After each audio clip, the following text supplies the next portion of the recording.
What is your scariest true story? Serious. A terrifying, but true story I experienced when I was 12. I moved to my dad's when I was 10 and didn't know anyone in the area, except for the family my dad was friends with. Single mom with 3 kids, luckily there was a girl a couple years older than me, 12 at the time I met her, and we got to know each other a little over a couple years. We weren't close, but ended up having the same friends. One night my friend Rob was hanging out with her and her younger brother. They happened to be in the house alone because my friend's mom was at work. Which is where this gets terrifying and sad. Her mother has been helping this one lady, through her work, and got to know her fairly well. She found out her sister was in a mental institution and was let out recently. The night Rob is hanging out with my friend, they get a knock on the door. My friend thought it was just their mom. She knocks a certain way when coming in, and answered it without thinking. Rob wasn't supposed to be there and he took off through the window to his house down the road. He never thought twice about it. Wasn't her mom. It was the sister of the lady her mom was helping, and she figured out through talking to her sister where her family lived and her mom's working schedule. She came in, and this is where is don't know details and I'm glad I don't. My friend's younger brother got away to the neighbors to call the police. The lady brutally murdered my friend a week from Christmas. Decapitated her and left her body, naked in a bathtub. Hit her head.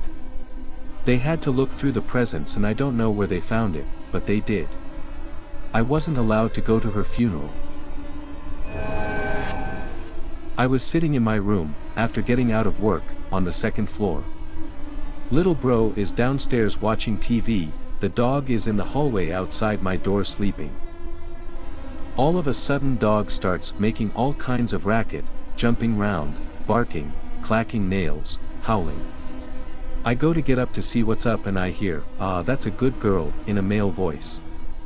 It didn't sound like little bro, so I go, "Oh, you're home early," thinking it is my dad's friend / our roomie as I open the door. Soon as I'm out there is no one at all but the dog wagging her tail staring at the empty end of the hallway.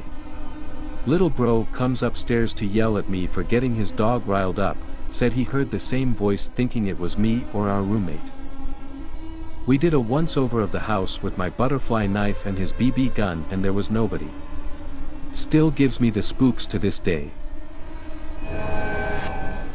There's an abandoned house next to mine. The previous owner moved out to California 25 years prior and never sold it. I got a flashlight, gloves, and pushed the window open and went inside, starting with the basement. In the basement was a grand piano, still plays, but very much out of tune, old WW2 stuff, what seemed to be a signed Elvis poster, some other really cool shit no one should ever leave behind. There's basically a whole story in that basement, including a broken wedding picture frame and instruments everywhere. On the main floor was an unmade bed, molded food still in the fridge and on the stovetop, half-empty beers turned solid, lights that still hadn't been turned off. Then I started walking upstairs when I heard crying from one of the side rooms. That's when I freaked the fuck out and haven't been there since. I posted this last night in a similar Ask Reddit thread. A few years ago, I was home alone at night time. I was watching TV in the living room when I heard the doorbell ring. Whenever I hear the doorbell ring, especially when I'm home alone, I am cautious to answer it. I walk up to the peephole without turning on the porch light, so they don't know if anyone is actually home or not, and look through. It's really dark, but I can see a small figure, more like black blob. It gets definite shape and had to be around 3 to 4 feet, doing like a dancing motion. Dipping down and oscillating its arms outward. Think of a person moving their arms like wings gracefully. It was dark outside, but this figure was more opaque so I could see this going on. After a few seconds I stopped looking through the peephole because it was too freaky to look at. I regained some courage and looked back through and whatever it was gone. To this day I still don't know what that was and I get freaked out thinking about it. Once when I was a kid, 10 to 11, my great-grandfather was getting pretty near death because his wife had died about a month or so before, so we all knew. Anyway, he kept telling everyone that he was seeing weird things and no one believed him, they just wrote it off to his old age. So him being the way he was, took out his Polaroid camera and started taking picture of things around his house. Most of them didn't turn out but one did. This has also burned in my memory. I was a picture of the TV, which was turned off, and it looked like a shadow on the screen but it clearly wasn't. It looked a lot like a person but had 4 distinct fingers that were pointed at the end of both arms and I shit you not, had a halo over its head. It was weird though because it wasn't how they're always depicted in movies and stuff. It was almost like a horseshoe but it went from shoulder to shoulder and had perfect triangles inside. The head was turned completely sideways to the right so you could see its outline. My entire family saw it. My aunt said, "It looks like a monster," which I'll never forget. Later on we asked my grandmother where the picture was, assuming she wouldn't be insane and throw it away, and she completely denied the whole thing. She kept saying she didn't know what we were talking about. I can probably draw a picture of it if anyone wants. Edit. The picture keeps bugging out but here it is for everyone asking best drawing I could do lol.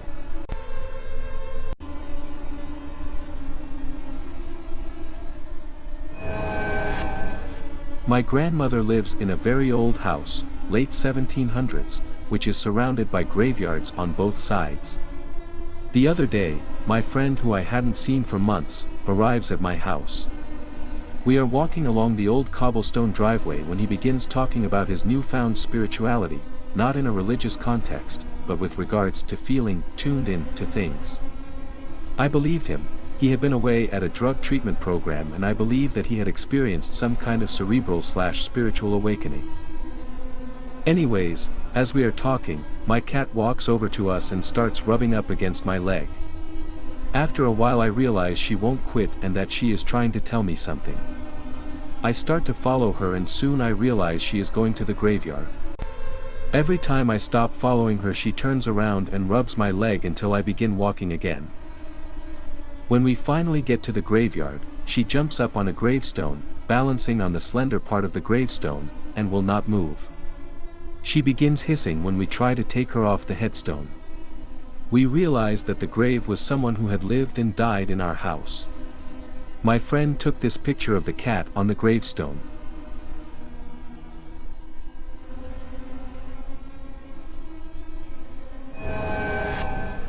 I used to work as a bouncer and on one slow night a guy tried to come into the club after last call, which we don't allow, and after arguing with me for a few minutes he just tried to push his way into the door. I grabbed him by his dreads and threw him back into the street, and this pissed him off pretty good. He started telling me I was a dead man and that he was going to his trunk, something I'd heard dozens of times, and it was always just talk. He turned right around and hit the button on his keychain, and his car was literally parked right behind him, 10 feet in front of me. I look around and there's not a single other car or person out other than he and I, and 2 other customers who were standing next to me smoking. It was very strange because it was the main street at bar closing time, usually swarming with people and police. He pulled a gun out of the trunk and stuck it right in my face, and this was the first time I'd ever had this happen to me. I had often thought about a situation like this and joked about it with coworkers, saying that I'd take a guy down or knock him out if it ever happened. Nope. Just pants-shitting fear.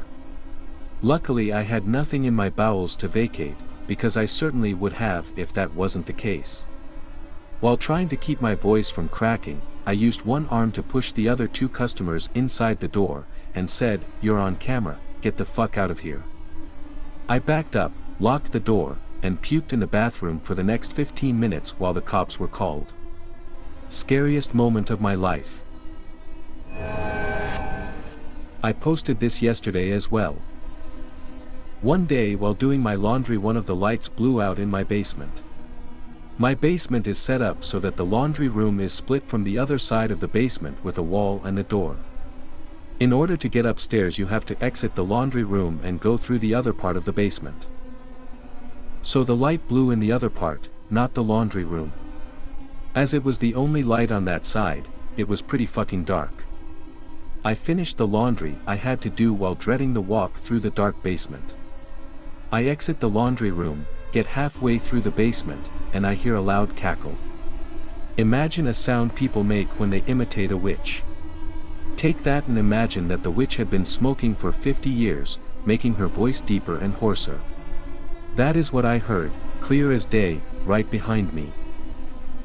I did not hesitate to bolt for the stairs. I waited until my father got home and then changed the bulb. I have yet to hear that cackle since, and I have not told a single person in the house about it.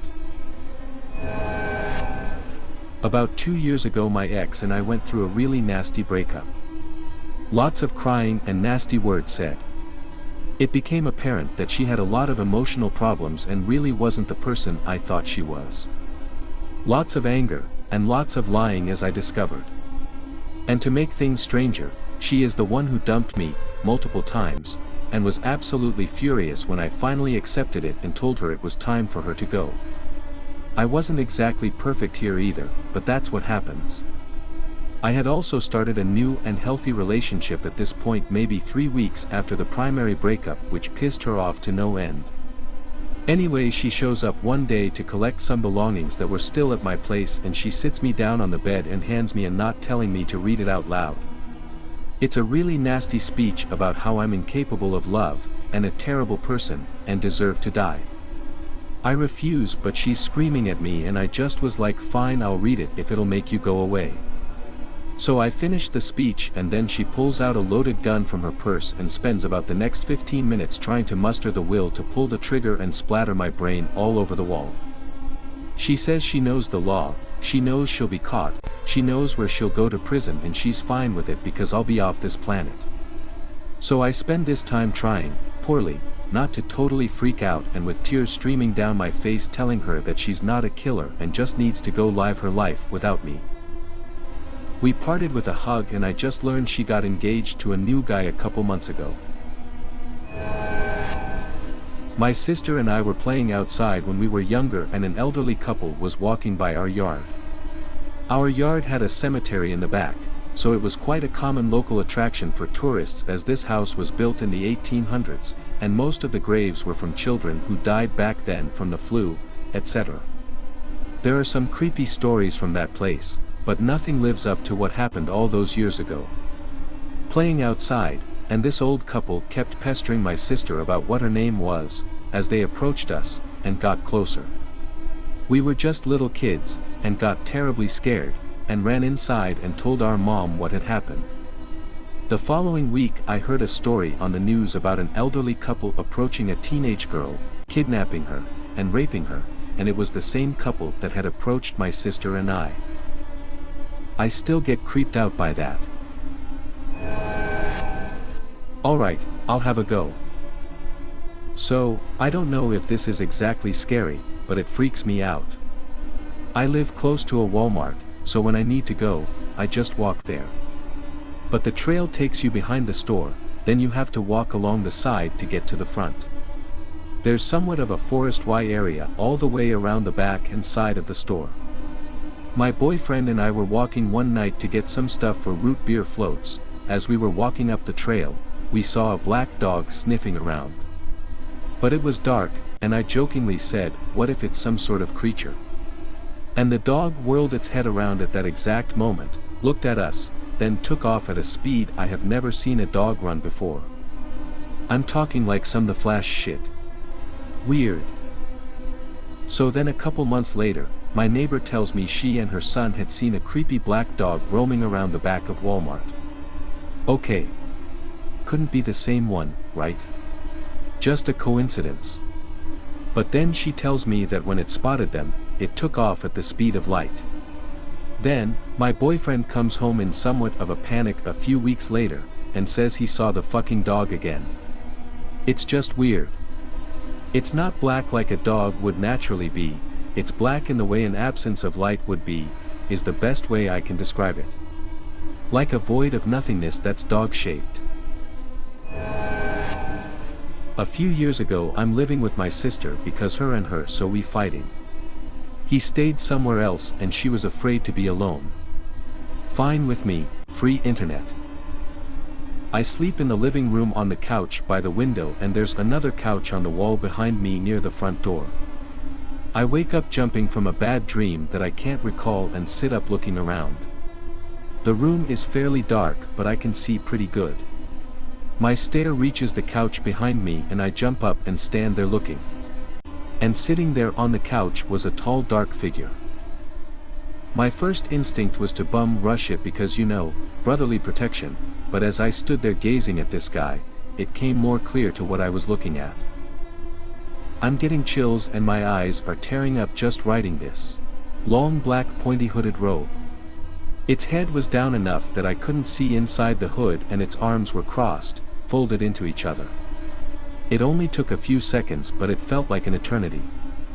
I ran into the next room looking for something to hit it with. I found a basketball and clutched it tight as I stood there and tried to wake up and wrap my head around everything that just happened. So I completely snap out of it and wide awake at this point. I chalk it up to pile of clothes on the couch before I gather the courage to check. I walk into the living room slowly and turn on the light. And right where the figure was sitting, was nothing. No clothes. Nothing even remotely resembling what I saw. Went back to sleep. Told noon. TL, DR I think I met the Grim Reaper.